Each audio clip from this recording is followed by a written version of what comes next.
This is very important in land ownership. And you know this by what just happened. Imagine the governor of Anambra State coming out himself to a particular community to clearly and properly define who the original traditional ruler of that community really is.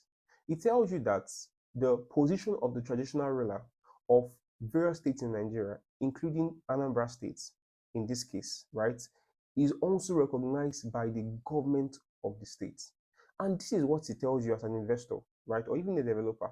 It tells you that, see, if you're going to buy a property, right, you want to invest in a property, let's say a community property, for example, and then you want to, in this case, buy this product from the community, and then you know that, see, the traditional ruler has to give verdict, has to stand in, right, to approve the sale of this particular property. You have to be sure that this traditional ruler is the traditional ruler as recognized by the government of the states. In this case, imagine you have to buy that property and the traditional ruler who certified the sale of that transaction was not recognized by the state. It can lead to havoc at the end of the day.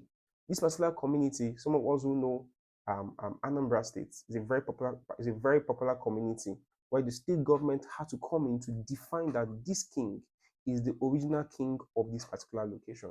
And it tells you that, see, even in land transaction of such sorts, you have to pay attention to these details. Be sure that the traditional ruler who is validating the sale of that property actually has the right, as recognized by the state government, to validate the sale of that property.